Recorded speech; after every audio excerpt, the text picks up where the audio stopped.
December നിനക്കെന്തു ഭംഗി. ഇതുതന്നെയാണ് എനിക്കും പറയാനുള്ളത്.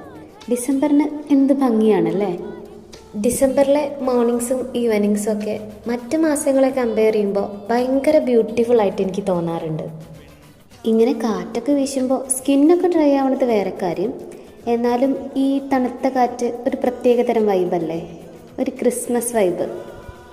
അങ്ങനെ ക്രിസ്മസ് ഇതേ വാതിൽക്കലെത്തി. ക്രിസ്മസ് എത്തിയെന്ന് മാത്രമല്ല, 2025 ഇതേ തീരാൻ പോകുന്നു. എത്ര പെട്ടെന്നാലും ഒരു വർഷമൊക്കെ പോകുന്നത്. ഡിസംബർ എന്ന് പറയുന്നത് ഒരു പ്രതീക്ഷയാണല്ലേ. It's a month of hope. നമ്മൾ വളരെയധികം പ്രതീക്ഷയിൽ പുതിയൊരു വർഷത്തെ വരവേൽക്കുകയാണ്. അതുമാത്രമല്ല, കഴിഞ്ഞ വർഷങ്ങളിൽ നമുക്കുണ്ടായിട്ടുള്ള അനുഭവങ്ങൾ, പാഠങ്ങൾ ഇതെല്ലാം ഉൾക്കൊണ്ട് നമ്മൾ പുതിയൊരു വർഷത്തിലേക്ക് പുതിയൊരു മനുഷ്യനായിട്ട് കടക്കുകയാണ്. അപ്പോൾ ഇനി വരുന്ന വർഷങ്ങളിൽ എല്ലാവരുടെ ജീവിതത്തിലും നല്ല അനുഭവങ്ങളും നല്ല മാറ്റങ്ങളും ഉണ്ടാവട്ടെ എന്ന് ആശംസിക്കുന്നു. അപ്പോൾ എന്നാൽ പിന്നെ അങ്ങനെ ആവട്ടെ. See you again.